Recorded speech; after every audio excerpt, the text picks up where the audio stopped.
Welcome to Modern Goddess. Here we discuss everything mastering your mindset, wellness wisdom, upgrading your relationships so that you can unleash your divine goddess essence and live your authentic best self every single day. I'm your host, Cassie Aurora. So hi and welcome back to the podcast. Let me just move the microphone. So I'm so happy you've joined me today. I actually am sitting here in my kind of makeshift office, like a spare room in my new house, overlooking the garden because it's 31 degrees today in the UK, which is very rare. And I had sweat coming from the back of my knees and I was like, I can't work out here, I need to go inside. So I've taken the sensible option. I've come inside and I'm just gonna, record my podcast inside rather than my usual walking ones and make use of my new mic. So yeah, I'm happy you're here with me and I know you're going to love today's podcast, but before that I want to share with you what I am loving at the moment.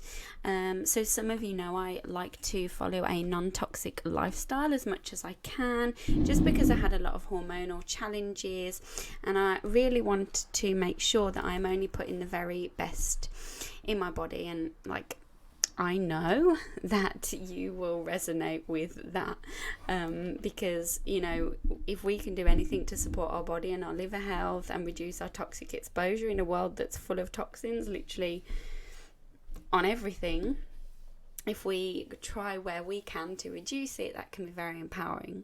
So for me personally, that looks like replacing my household cleaners, replacing my bleach, and making my own non-toxic toilet sprays that are still going to kill all the bugs and viruses.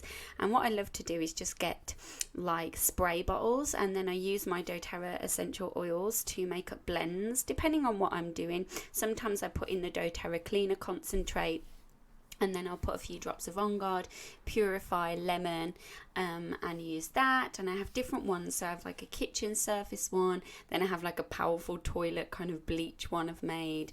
And then I have one I use for the fridge. And I have one I use for polishing. Lemon's great for polishing. And then I have various other ones for deodorant.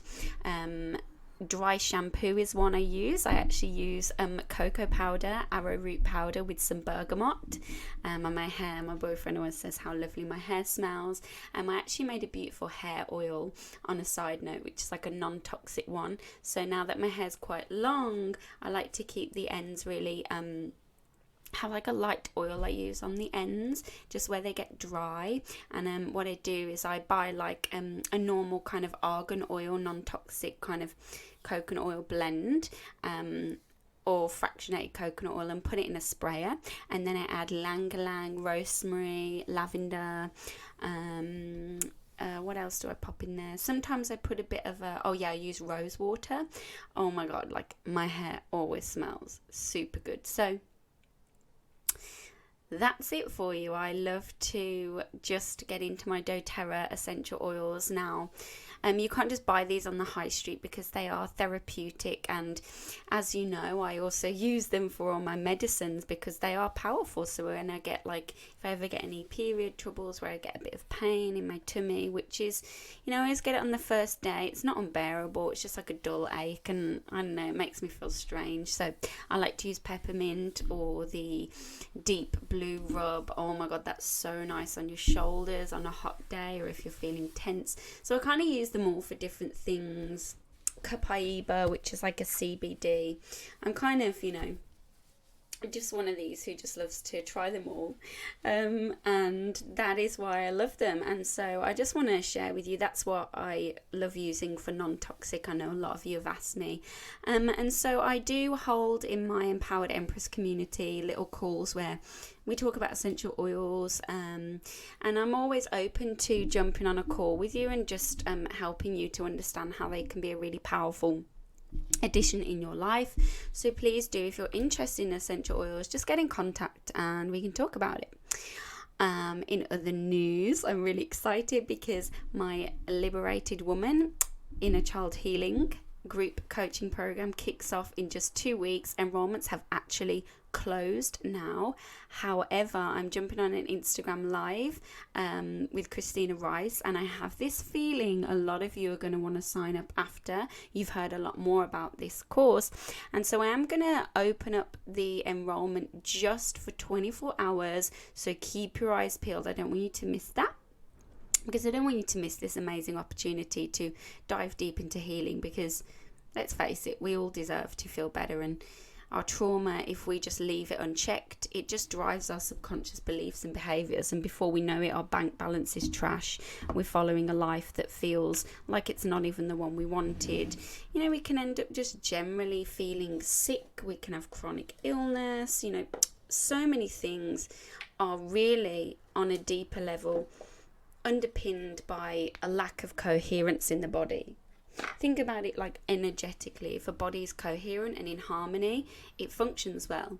But the moment that dis-ease creeps in and there's discrepancies between the etheric body, the material body, that's when havoc starts to happen. And so I really feel that this is something that we can all benefit from. So I won't go on about it anymore.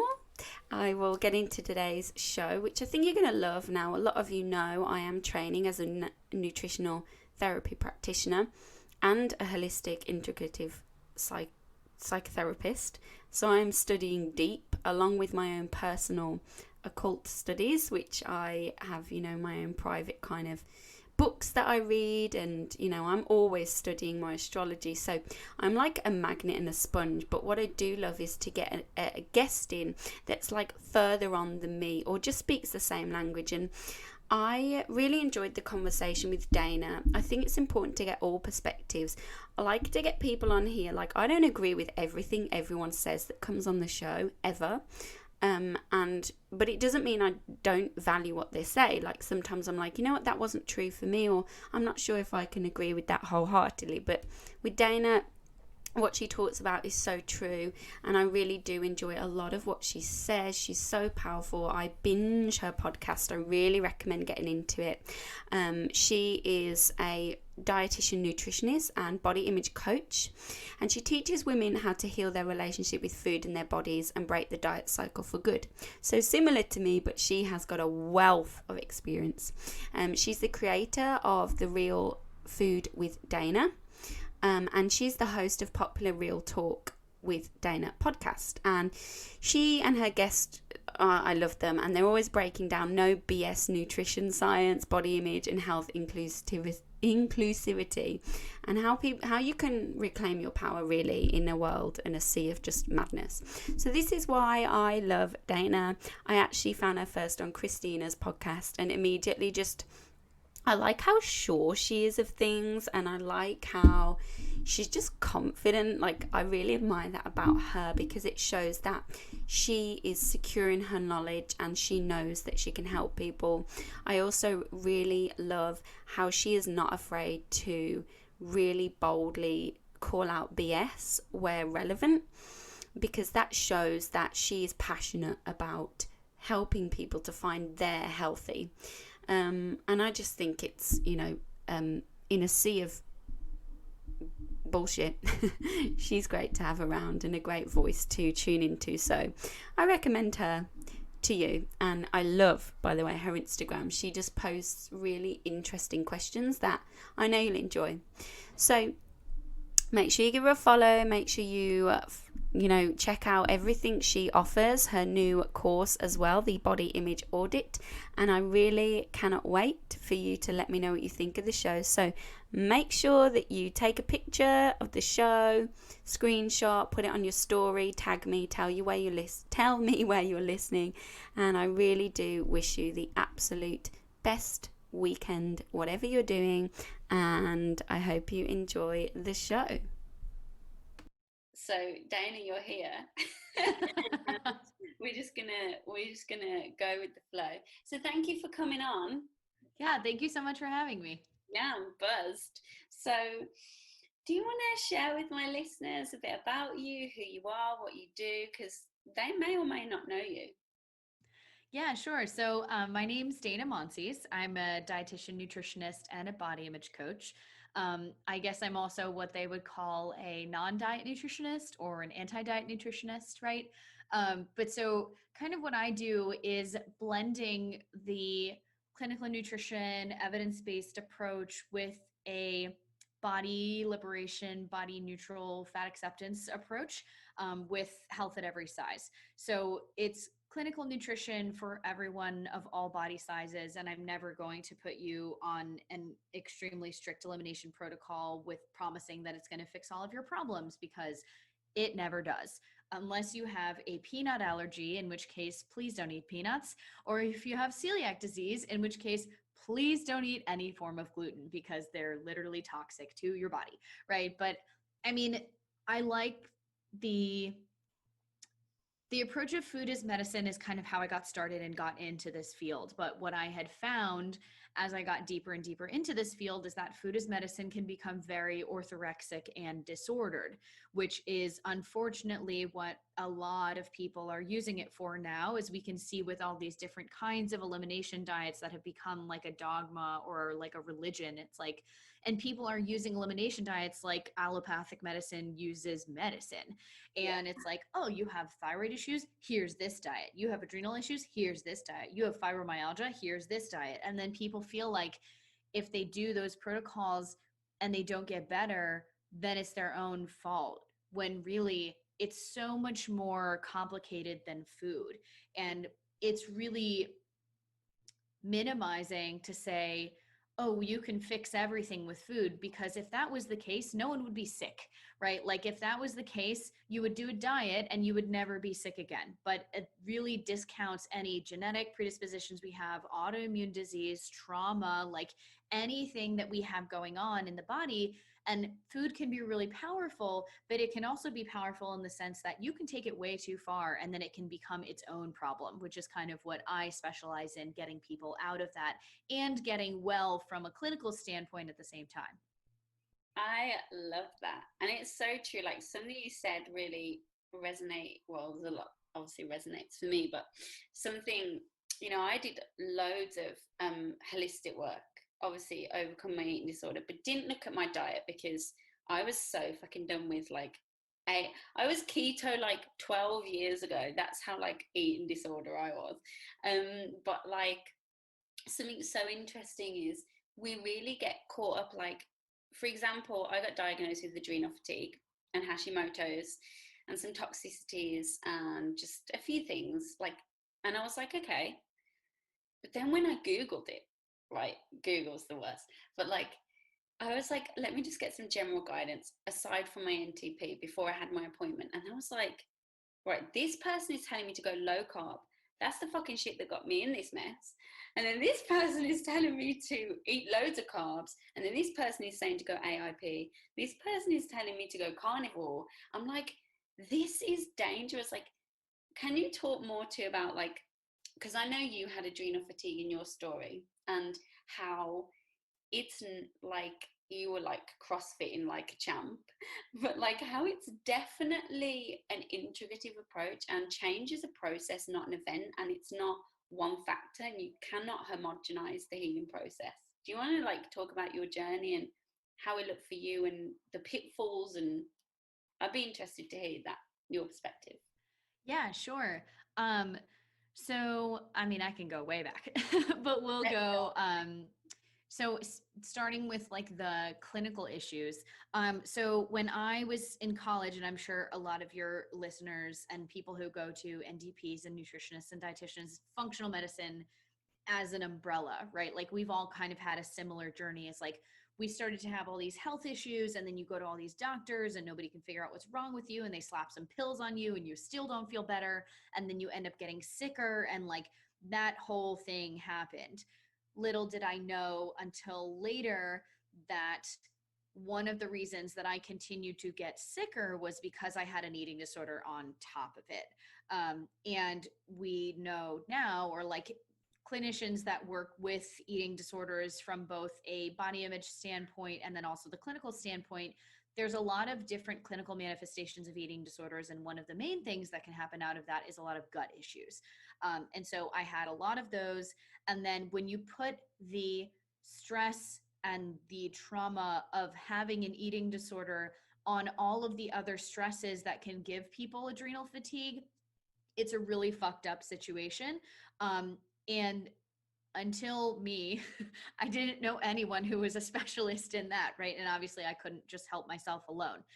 So I started going to naturopathic doctors, also got diagnosed with adrenal fatigue, like candida, leaky gut, intestinal permeability, whatever you want to call it, hypothyroidism, also had celiac disease. And this was before I even told the doctor that I had an eating disorder. Like, she didn't even know. That one practitioner that I went to, I never even mentioned it. She probably knew, but I never admitted it, right? Because one of the other things that can contribute to the emotional trauma of eating disorders and then adrenal fatigue is like there's this whole shame aspect of you never want to admit that there's something wrong with you. So eating disorders and disordered eating and even chronic dieting is like very like there's a socially acceptable side of it where people are like, oh my God, you look so good. And you know, whatever, that's like the surface, but you never want to tell them the reason why you're doing all this stuff or the extent to which you're doing all of these disordered behaviors and hiding them. Like, so anorexia can be pretty hidden, right? Like there are ways to hide that. And then bulimia is definitely very, very hidden. Binge eating most of the time is done in secret, right? Or if you do it every once in a while, then people are like, oh, they don't have an eating disorder. They eat a lot, just like me, but you have no idea what's happening aside from that.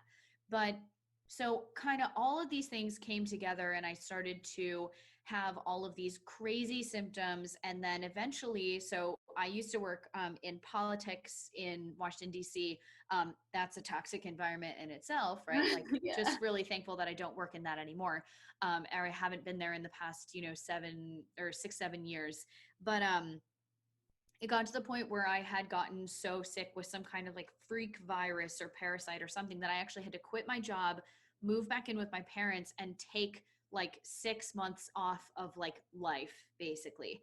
And kind of had this like crying on the floor in the bathroom moment of like, I can't do this to myself anymore. So started doing all of the research. And that's when I got into the food is medicine part of things, what I thought was healing, which was healing to a certain extent, but then again, it can get disordered, right? If you're coming directly from an eating disorder and you go from that to, oh, let's use food as medicine, like you can use food as medicine to an extent where it's like, okay, I understand that I need to eat more nutrient dense foods in order to get out of my eating disorder and get my period back and heal my blah, blah, blah, and all those things. But then at the same time, when you're like, ooh, but I'm still having these issues. So I need to do autoimmune protocol and I need to do a gut protocol and I need to do Whole30 and I need to do blah, blah, blah. And when you were mentioning all of those diets before, we get to the point where we have so many rules stacked on top of each other that the only things that we can eat are like meat and squash and Yeah. like spinach, right? Or like nothing else. And then, and I'm sure you're laughing because you got to this point too, right? And so Yeah. we combine all these different protocols and we're like, yeah, I'm going to be super healing because I'm doing I'm doing a SIBO diet and I'm doing anti-inflammatory, I'm doing autoimmune protocol, I'm doing blah, blah, blah. But then you can push yourself farther into hormonal dysregulation, more of a fucked up relationship with food, like adrenal fatigue, more gut issues because of the stress you're causing yourself from trying to follow all of those food rules and be perfect about it, and then also be terrified. This is where the food as medicine becomes a problem, is that people become afraid that if they eat those foods that they've been told are inflammatory or not good for their condition, they can cause such an imbalance in their gut brain connection that you then cause yourself more stress and you can create the symptoms that you're trying to avoid by eliminating those foods. And so that ended up happening to me too. And it wasn't until a couple of years later that I had been working with my own clients for, a couple of years. And I had been what you could call like a food as medicine nutritionist, right? Like I was handing out elimination diets left and right. And I thought I was doing the right thing. I was like, oh, you have autoimmune issues. Let's do the autoimmune protocol. You've got intestinal permeability. Let's cut out all these foods that could be potentially inflammatory, which there is some scientific evidence to support that. But what I wasn't looking at is what are these people's relationships with food?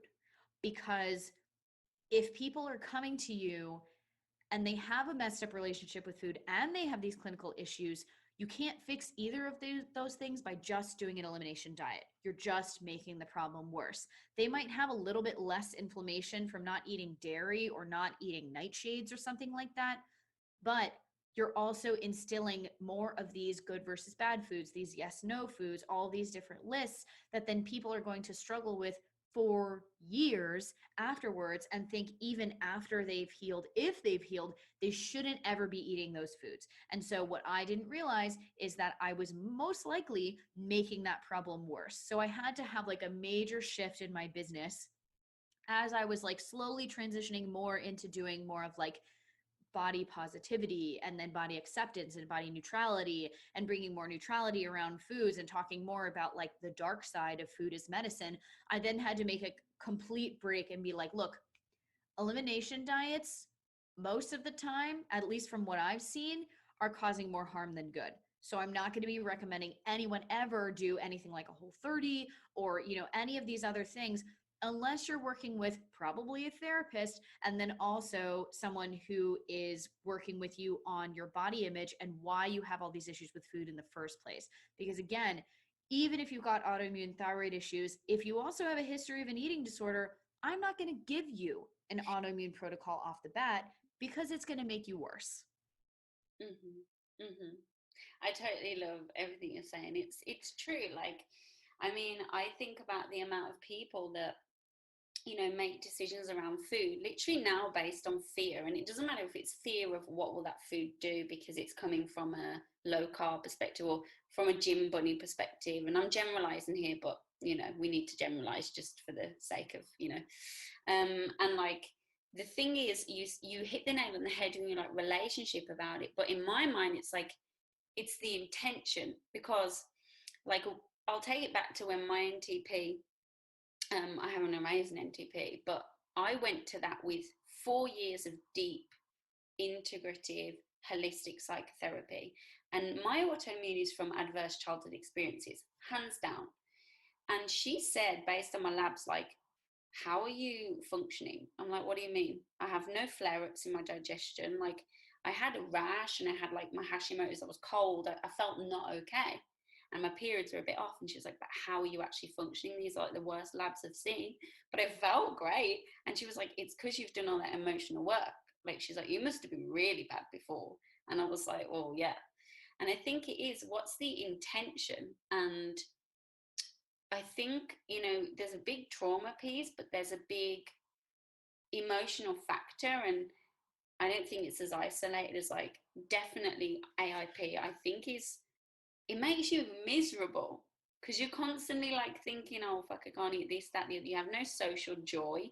You can't go to meals and be like, and when you're on AIP and then suddenly you become intolerant to spinach because that's all the fucking thing you can eat. And then that makes your mouth blister. You're like, great.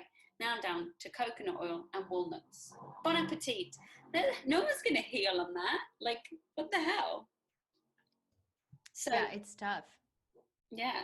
So I guess I'm interested to see what your opinion on, like, how do people, generally the people that come to you when they have autoimmune, do you see a big piece in like childhood experiences and trauma? Yeah, definitely. And mostly what I see is childhood experiences and trauma specifically around food and bodies Mm-hmm.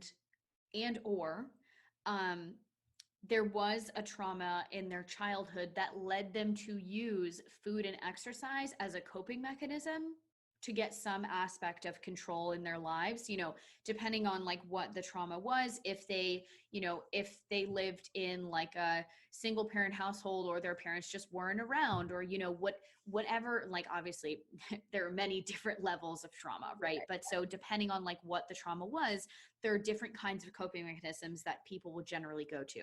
And an eating disorder most of the time is a coping mechanism. It's Yeah. somebody trying to cope with something that happened. You don't just like get an eating disorder, right? It doesn't just like happen. You're like, oh, this is a cool fad that my friends are trying. Like, and that might be part of it, but there's definitely something else where they're looking for, you know, it might be they're not getting any attention at home and they feel like they want attention. And this is one way that it can happen. And that seems really minimizing, but that can be a part of it, right? Or it can be like, I feel completely out of control in my life because I've had all these different traumas. A bunch of people around me have been, you know, abused, or I have been abused, or there's been death in the family, or there's been substance abuse, and you've been, you know, a party to all of this, or maybe participated in it. And then food and exercise and our bodies are one way that we have been taught we can control. And we also think, especially as girls growing up, like we are basically programmed to believe that appearance equals value. And then getting into the food as medicine piece, that your appearance and your body size also equates to your health. And then we've also been taught that the only way to like get ahead or to get the boys or the girls or whoever you're interested in is to be attractive to them. Then add another layer on top of that, that the way to get that quote ideal body is you have to eat less and you have to exercise more. Mm-hmm. That's what then turns into how bad do you want it, quote unquote. And this is like the Pinterest motivation that you'll hear. No excuses, no days off. How bad do you want it? Whatever. That turns into eating disorders in teenagers, which then can go on for people's entire lives if it's left unaddressed. But yes, definitely that can have roots in trauma. I've seen a lot that autoimmune disease can be triggered by trauma plus a leaky gut. So you have to have the environmental and the genetic factors and then some kind of triggering event, right? That's like the autoimmune triad. But then even things like having low stomach acid or having a bacterial imbalance or just general IBS, which is like the most blanket diagnosis of, yes, I'm affirming that you have digestive issues, but I have nothing. I have no idea what's wrong with you. So here's a diagnosis. That's basically what IBS is, right? Like that doesn't tell me anything. It tells me you've got some gut issues going on. It doesn't tell me where they came from, what specifically they are, or what you're going to do about it. So any kind of IBS or IBD or any kind of upper or lower GI gut issues can also be triggered by trauma, even trauma that's really early in your life. If it's left unaddressed, that can build up over time. Then you have another triggering event and then boom. Yeah, it's like, I agree. I mean, I see it time and time again. Like if I get my clients come to me and they always have physical stuff. It's not what they come to me for, but when I'm like, well, can you tell me about your periods? Can you tell me about your poops? And they're like, oh. And I'm like, and it's so frustrating as a person, you know, when you're early on in your journey and I don't think you've made that connection. And like say that, you know, I was like, I don't know, 19, I go to the doctors, I've got no period. Because my eating disorder was like 18 years long of just not eating. It was bad. It started when I was 11. But yeah, and they just tell you, oh, you have a syndrome. It's like, great, thanks. And then I have nothing. And when I was like really sick, literally my doctor told me to just eat biscuits. I'd literally come out of hospital in Tenerife, like I was working in Spain and I'd been hospitalized because of how thin I was. And when I came back to the UK, I like just had the courage to finally admit I have an issue, which when you've got an eating disorder, you don't even think you have a problem. You think everyone else is a greedy fucker. And you're like, I'm the one who's got the power, because that's the feeling, isn't it? Like it's more than control, it's power. I have power when life makes me feel I am disempowered. So I need to create that feeling of limiting suffering, you know? And yeah, he told me just to eat biscuits. And I was like, great. So that doesn't help people. And then I was quote unquote weight restored. And yet I'd swung into like chronic binge eating. I'm talking like every day binge, like, so I was weight restored. And then he told me to lose weight. I was just like, this is a joke. It's so fucked. So I'm interested, you know, I want to take a swing, because you mentioned, and I'm like, let's talk about this, the dark side of food is medicine. Because like, I mean,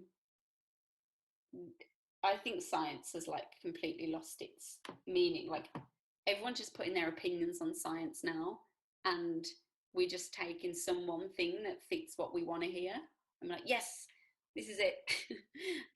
So do you want to talk about the dark side and what you've experienced and why you felt the need to renunciate your maybe standpoint?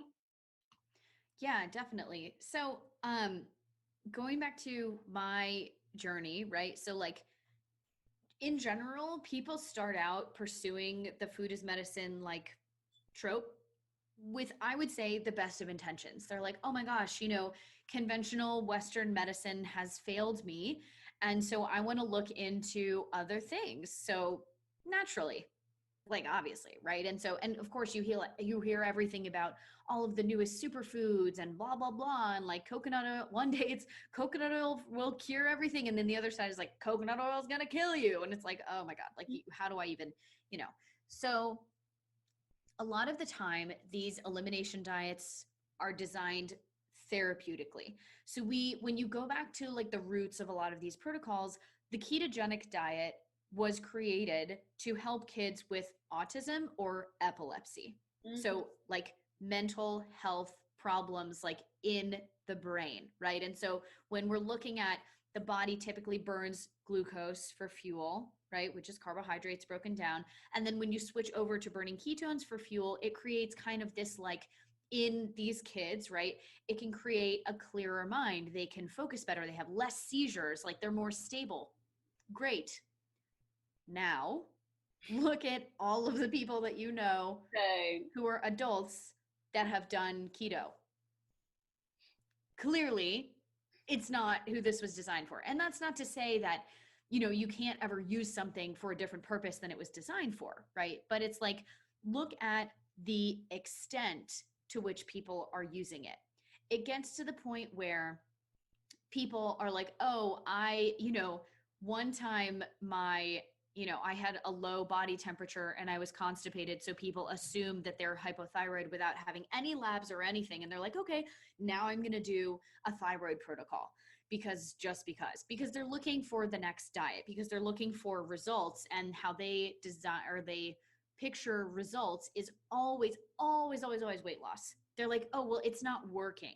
9 times out of 10, if you ask someone, oh, what do you mean? Like, it wasn't working. It was, oh, I didn't lose weight. Even if every other symptom that they had was improved, right? So then food as medicine has kind of been bastardized and transformed into, how can I lose weight the fastest, right? And how can I then keep it off?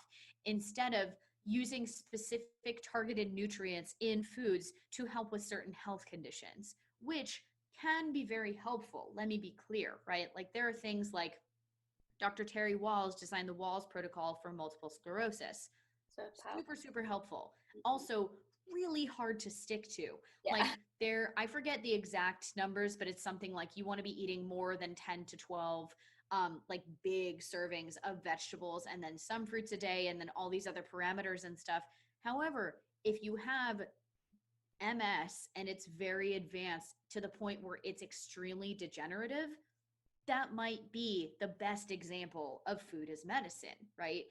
For the rest of us, and like many of us have autoimmune conditions, I do, many of us have gut issues, and there are things that you can do with food that can be very helpful.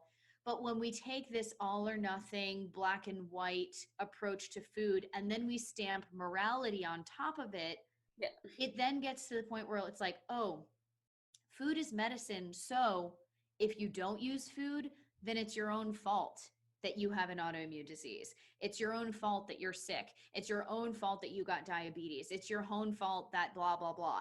And you'll see this like blame game being played all the time. And there are certain books where it's pretty sneaky. So I do, with my Facebook group, I do like a book club. And right now we're reading a book on women's hormones.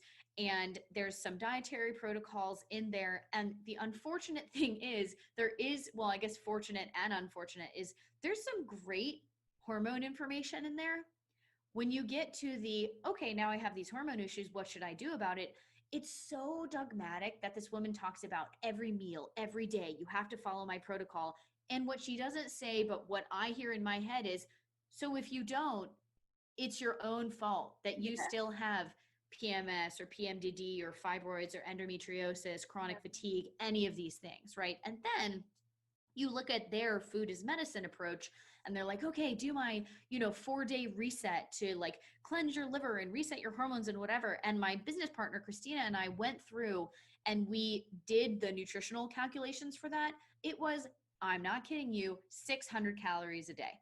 And it's like, Oh, you're prescribing liver the won't diet do of it. an anorexic Yeah. in a book. And I'm like, how have you not been sued for medical malpractice? Oh, right, because you're not a doctor and because you don't have any nutrition credentials and you shouldn't be talking about this anyways. But that's where we get to your point of like, anybody who's ever eaten now feels like they can give their opinion on how you should be eating because one time I ate and it worked for me. So it's definitely going to work for you too. Right. And so like there's the dark side of food as medicine has become, okay, there's been some scientific study somewhere or some meta-analyses that say this food is super helpful for this condition, and then they make a diet around it, and then people are like, oh wait, but now if I don't follow that diet, then I'm basically making myself sicker because I'm eating all of the foods that you're saying are bad for this condition.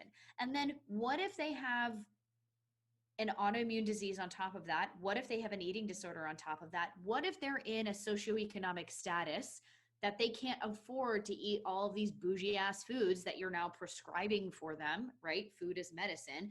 And it's like, we're not taking into account that people are so much more complex than a simple math equation. It's not calories in, calories out.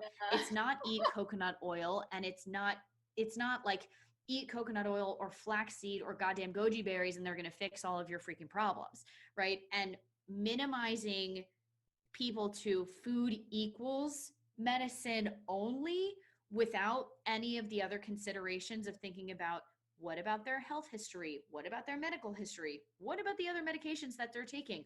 What about, do they have the money and the finances to actually work with you or to invest in all of these foods? What if they do your protocol and it doesn't work? That's where it stops, because then the practitioner's answer, or what we think in our heads as the patients, is, well, I must not have done it right, which then leads to, oh, okay, I'm going to do the protocol again next week, but I'm going to be more restrictive. So this time I'm not going to eat fruit. And then it again doesn't work to clear all of your health conditions, right? Because God forbid, and you're like, oh my God, I must have done it wrong. What's wrong with me? Okay, I'm going to throw exercise on top of this, or I'm going to, do this and this. Because again, we're going back to the measuring progress by weight loss, which when you're working with something like an autoimmune disease, losing weight alone is not going to fix your health condition. Most of the time, losing weight is not going to truly fix any health condition that you have, right? So it's like so many things that are driving me crazy, but it's like we need to stop minimizing healing to just using food, while acknowledging that food can be super powerful and very helpful. But why not, instead of taking a let's restrict all of the things, let's eliminate all of the things, what about, okay, so for example, we know iodine and selenium are super helpful for thyroid health. Instead of eliminating every possible food under the sun that doesn't have those two nutrients, or every food that anyone has ever said, this might not be the best for thyroid health, leaving you with almost nothing to eat, what if we added in seaweed, which is rich in iodine? What if we added in things like Brazil nuts, which are rich in selenium, which can help the conversion of thyroid hormones, and adding in some carbohydrates, because most people with hypothyroidism are not eating enough carbohydrates, which then reduces your thyroid activity. And yet we wonder why we're under eating and we're over exercising, and now we have thyroid issues, and we're also stressed about the foods that we're supposed to be eating, and now we have adrenal fatigue, and now we have gut issues because we're not eating any of these foods, so your body's not making the digestive enzymes that it needs, and now you have the trifecta. And they're like, but wait, now I need to do this protocol that's even more restrictive. No. This is the thing though, like I can't, when you told me about that girl who's fucking writing a 600 calorie diet, I'm like, fuck, because the amount of, I literally got to the point, so I used to be a personal trainer, but what happened with me is like, I grew out of that because it wasn't right for me. but some of them are still in it fine. But it's like they haven't learned in 10 years. And like, I fucking hate when it's it posts calories in, calories out. It's that simple. No excuses. I literally fucking message them now. I send them a voice note. I'm like, that's not true. Like, in theory, it's true. Like, that is true. But like, I'll go and tell them a story. I'm like, you can't tell me that. And they'll come around. Some of them are like, well, you must not have been tracking your food properly. I'm like, no, I can assure you, I was eating 400 calories a day, no more. And I was way bigger than I am now. So that trumps it. It's like, it's frustrating because the amount of people that will just like prescribe themselves these diets, like, it's sad, and it's important that people like you are out there just going, no. And I think the thing is, when you're in that place of like orthorexia, it's kind of like you evangelize certain things, because I think on a deeper level, people literally want to believe they're never going to die. Like, that's what I literally think it is on like a deeper level, I'm sure. Or they need to have some kind of dogma, because if they have that identity, they are now a vegan, and then they have something else to attach to, and now they're a carnivore, and now they're a yogi. And if they're a yogi, maybe they need to like eat the kale because there was a yoga t-shirt that said kale. Do you know what I mean? It's like, I get so fed up with the dogma. It's exhausting. Nothing in Yeah. life is that extreme. Yeah. And the interesting, you bring up like these different identities and stuff. I think this is like a very millennial thing, Mm, as someone who is a millennial, right? Like I get it and I see it. And people attach themselves to these identities. You think I'm wrong? Go to anyone's Instagram profile. yes. Anyone. It's like, this is what I am, not this is who I am. I am a yogi. I am a vegan. I am a Christian. I am a whatever. I'm an Enneagram 7. I'm a, whatever your personality type is, INTJ, all of the things, right? And it's like, we identify ourselves with these things so that we can build community, because it's hard to build community now, right? Like, okay, you think about the age of coronavirus, like everybody's online, no one's in person. And so it's like looking for other people. And also, like, haha, millennials, like it's also just hard to make friends as an adult, right? So like we look for those different communities. So people are like, I am a yogi, meaning I go to a yoga studio. If I enjoy yoga, if I meet other people that enjoy yoga, like it's easier for me to make friends and like have these different communities. And there's nothing wrong with that. But right, like minimizing yourself again to these identities can also be dangerous, because then what happens if you're not that identity anymore? Then you have an Yeah. identity crisis, right? Like this happened to me in my business, because I used to work in politics, was like, oh, this isn't me anymore. And you can think about politics as identifying also, oh, I'm independent, oh, I'm Democrat, oh, I'm Republican, I'm Green Party, I'm whatever.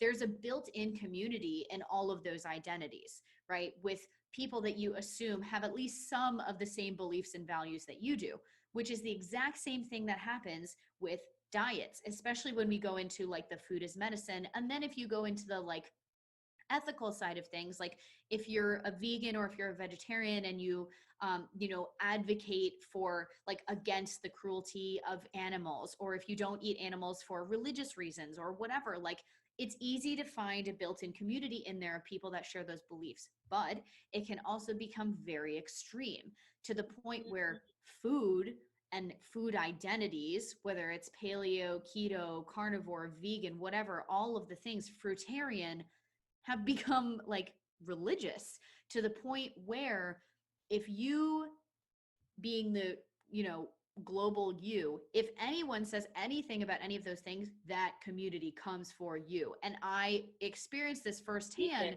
because I used to be a Whole30 coach in a former life. And when I said the Whole30 can actually be really damaging if you used to have an eating disorder or any kind of disordered eating problems, it was like T-Rex arms came out and the whole community was like, how can you say that? Like, this was the best thing that ever happened to me, and the Whole30 works great and whatever. And it's like, First of all, you can never say an absolute about anything. There's No. never anything that is 100% true when you're saying, making a statement about something like that. I'm not saying this elimination diet or that one is going to give everyone who ever does it an eating disorder or disordered eating. You can only speak from your experience, and you can also speak from a scientific standpoint of patterns and correlations, and maybe not necessarily causation, Mm. but you can look at patterns and say, wow, okay, I've been coaching people through this program for a year and a half, and 95% to 99% of what I've been seeing, it's not actually helping people improve their relationship with food. And yet, this is your tagline. I'm not down for this anymore. No. Right. And so it's thinking about all of the different identities that we attach ourselves to. It's also like, who would I be without that? Right. So, and you mentioned that before when we were talking about my story, you know, however long ago that was, that I used to be like super big into CrossFit. Right. And it's like, I, again, taking on that identity, like my whole life, I was a swimmer. I also played volleyball, but like and a bunch of other sports. But the main thing that I did, like I really did identify as a swimmer. And as a young kid, like going through college, you really do identify as that because that's all you do. Like I went to swim practice, I went to school, I went to swim practice. The next day I did the same thing. On the weekends I went to meets. It was like that was all I was doing with my life, right? And then afterwards, after college, there's no like professional swim league, right? Like you can swim masters as an adult is what they call it in the US, or you like make the Olympic team and it's like, haha, that's not going to happen. So what do I do next? So you look for your next identity. And then it was like, ooh, I'm going to be a CrossFitter now. I'm going to be a yogi. But then going back to the similarities with like the food is medicine and how that can become disordered, any of these identities, especially related to food and exercise, can become disordered because when you start to use that and abuse that in a way where you're going to the gym so much that it's making you sick and burned out and exhausted and pushes you into adrenal fatigue to the point where you have to stop going to the gym, that's a problem, right? So, word of advice, think about the identities that you take on. And it's not even necessarily a bad thing. It's like, what do you identify with? What do you like? What are the values that you hope to embody? How could those identities become too much, or how could they become disordered, or how could they go too far? And then also, what would happen if, you know, if you're like a CrossFitter, a spin person, a yogi, whatever, like what happens if you get an injury that's so bad that you can't do your thing for 6 months? Do you then go into a deep depression because you don't have that identity anymore? Or is it just a part of you and not the part of you that defines all of you to the point where you do go into that deep depression? Because if being a yogi or a CrossFitter or whatever is a part of you, there are other things that you can go to help manage your stress, to see your friends, to do other things that you enjoy doing without basically letting 80% of you die if you can't have that one identity anymore. I actually put up a post yesterday, like coming back to identities, and it was just, who are you really? Who are you really? Because you're not your belief system, you're not your children, you're not your partner, you're not your job, none of these things. You're so much bigger. You're so much more than any of those things. And yet they're important to us because, again, they're ways we can define ourselves and create belonging and relationships. But what I often see and what I often experience with my practice, and you probably see the same, is that people have kind of built these identities, let's just use that word, based on these kind of fear belief systems and shame-based belief systems, because their parents that never really let them just be them or acknowledge who they really were. So like they kind of were like, oh, well, when I swim, for example, for me it was music. Oh, when I play this musical instrument, my mom says I'm good. I'd rather rather sit and watch TV and do fuck all, but she seems to like that. So, and she says I'm good at it, so I'm just going to do it. And then before you know it, you're like a child prodigy, and you're like just on the conveyor belt, and you're like, wait, when did I even want this? So then when that's gone, because you have no idea of actually who you are without that thing, like you said, you jump on the next thing, and then you have friendships around it. So you're creating these artificial pockets of belonging, and yet you get more and more discontent. So then the behaviors, the belief systems get more and more aggressive, and you can just get deeper and deeper. It really is like, like you say, you know, looking at what identities have you created, but on a deeper level, what's the belief behind that? Like, because with yoga, for me, it was like, well, if I'm spiritual, people think I've got my shit together.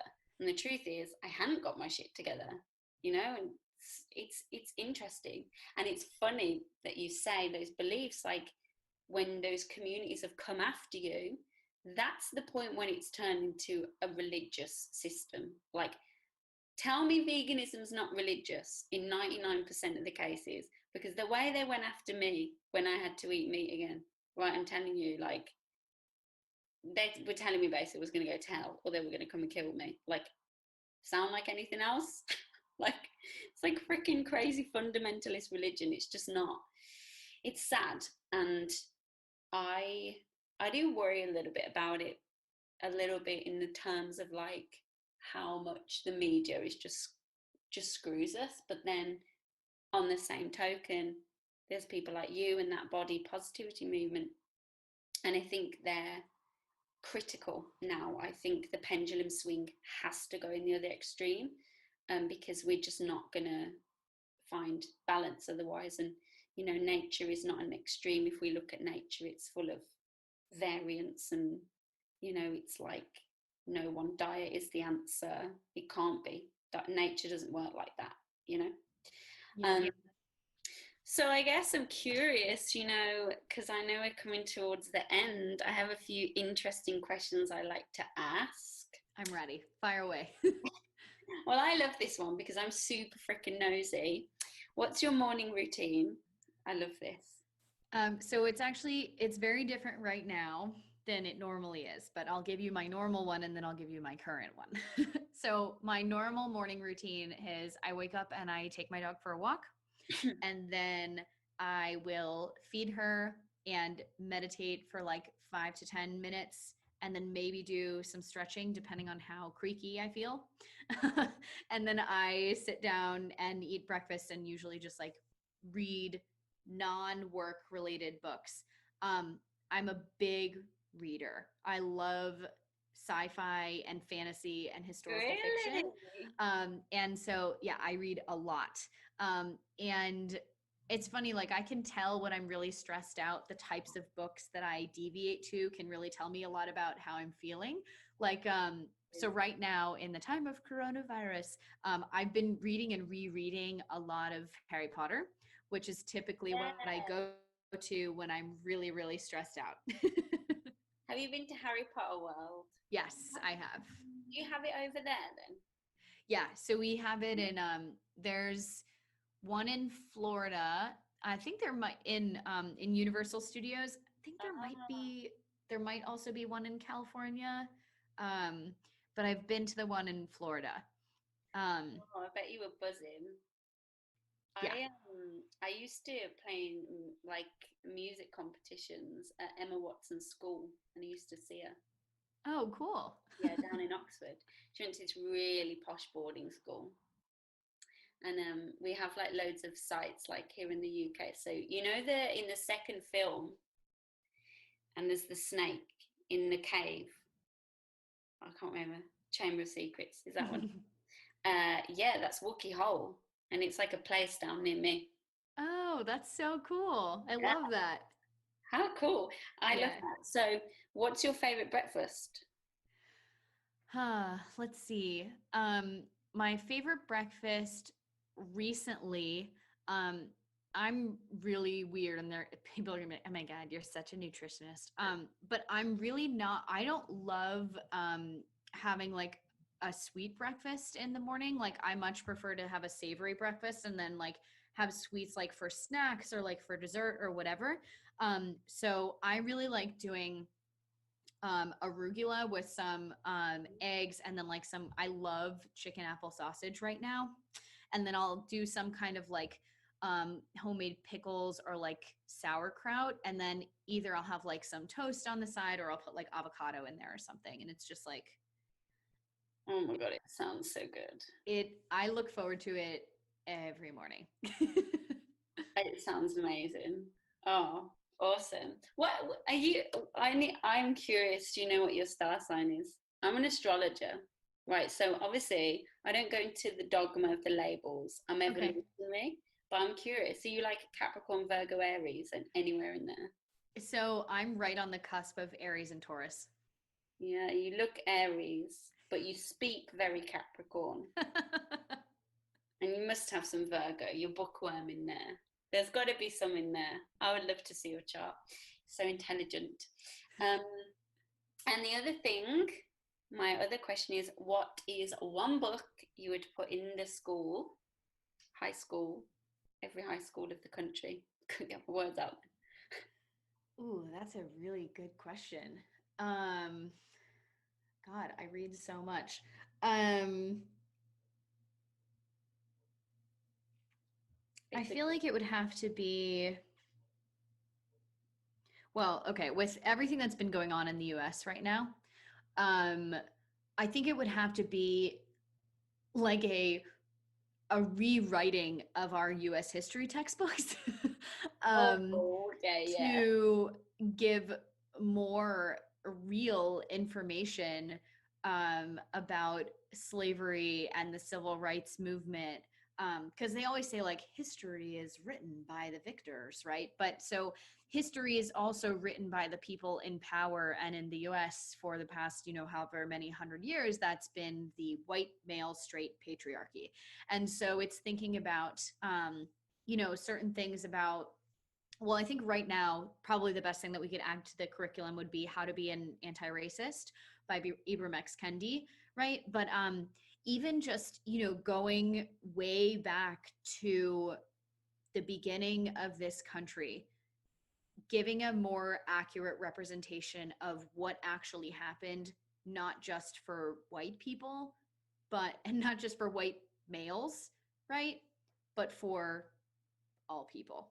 And if you want a little bit of a lighter take on that, you can watch Hamilton on Disney Plus. I was about to like, can we talk about Hamilton, please? Right. My degree is musical theatre, so when that came out, that was like everyone was like, "Shit, this has changed the paradigm in terms of like that genre." It was yeah, it's so interesting and Mm-hmm. mm, a lot of layers to that. We can talk about that another time. Hamilton's great. Yeah. So, Dana, I know that my listeners are going to want to connect with you. So, you want to tell them where they can find you? Guys, listening, you need to follow Dana because she has great quotes. Great quotes on her profile that are really they're good to muse on. But where can they find you and what can you offer to them? Yeah. So the main places you can find me are probably on Instagram. So it's just my full name. So Dana Monsees _ CNS. You can find my podcast at Real Talk with Dana. My website is still my old handle, which is realfoodwithdana.com, because it used to be all food, but not anymore, right? And then in terms of how we can work together, or if you want to work on dismantling the body image ideals that are keeping you in a body image spiral and the diet cycle, I have a body image course called the Body Image Detox or the Body Image Audit. I also have a free 5-day challenge on that. And then if you're interested in not only breaking up with dieting and getting out of the dieting spiral, but also learning how you can work on the clinical nutrition piece if you have health conditions while working on getting out of the black and white mentality around food, I have another course that's called Break the Diet Cycle, and those are both on my website. Awesome. Thank you so much. Yeah, thanks for having me on. I've been buzzed to have you on. This has made my day. Thank you so much, Dana.